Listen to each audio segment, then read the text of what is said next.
அனைவருக்கும் காலை வணக்கம். ஆகஸ்ட் 6ஆம் தேதி அலெக்சாண்டர் ஃப்ளெமிங் புதன்கிழமை இன்னைக்கு பிறந்திருக்கிறாரு. சும்மா இருக்க மாட்டாமல் பிறந்திருக்கிறார். பிறந்துட்டார், அதனால நம்மளை பேச வச்சுட்டார். அது மாதிரி நம்மளும் பேசப்படணும். பெனிசிலின் மருந்தை கண்டறிந்தவர் அலெக்சாண்டர் ஃப்ளெமிங். மருத்துவத்துறையில் மகத்தான புரட்சியை ஏற்படுத்திய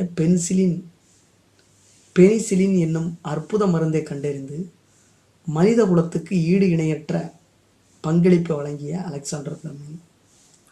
இவர் ஸ்காட்லாந்து நாட்டில் லாக்ஃபீல்டு ஃபார்ம் என்ற இடத்தில் 1881 காங்கிரஸ் தொடங்குறதுக்கு 4 வருஷத்துக்கு முன்னாடி பிறந்திருக்கிறார். தந்தை ஒரு விவசாயி. காங்கிரஸ் கட்சி. 8 குழந்தைகளில் இவர் கடைக்குட்டி. சிறு வயதிலேயே தந்தையை இழந்தார். அண்ணன்களின் ஆதரவுடன் வளர்ந்த இவர் பள்ளி படிப்புக்கு பின் லண்டனில் தொழிற்கல்வி பயிற்சி பள்ளியில் சேர்க்கப்பட்டார். அறிவியலில் ஈடுபாடு கொண்டிருந்ததால் படிப்பை பாதியிலேயே நிறுத்திவிட்டு கப்பல் நிறுவனம் ஒன்றில் வேலைக்கு சேர்ந்தார். நாடகம், விளையாட்டு, ஓவியக்கலை ஆகியவற்றில் திறனும் ஆர்வமும் கொண்டிருந்தார். 20 வயதில் மருத்துவக் கல்லூரியில் சேர்ந்தார்.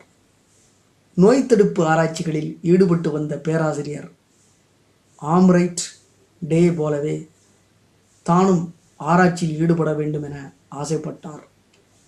ஆராய்ச்சியில் ஈடுபட்டால் மருத்துவ தொழில் செய்ய முடியாது, தொழில் செய்து பணம் சம்பாதிக்க முடியாது. ஆனால் அலெக்சாண்டரின் மனம் ஆராய்ச்சியையே நாடியது. அண்ணனிடம் தன் விருப்பத்தை வெளியிட்டார். குடும்பத்துக்கு வருமானம் கிடைக்காது என்றாலும் ஆராய்ச்சி வெற்றி பெற்றால் அது மனித குலத்துக்கு பயன்படும் என்ற உயர்ந்த எண்ணத்துடன் ஆராய்ச்சிக்கு அண்ணன் அனுமதி அளித்தார். மருத்துவ படிப்பை முடித்தவுடன் ஆம்ரைட்டிடம் உதவியாளராக சேர்ந்தார்.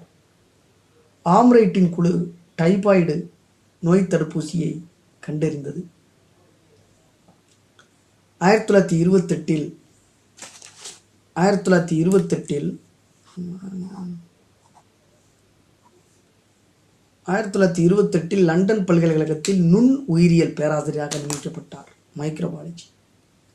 கிருமிகள் உடலில் வளர்வதற்கான காரணங்களை ஆராய தொடங்கினார். ஒரு முறை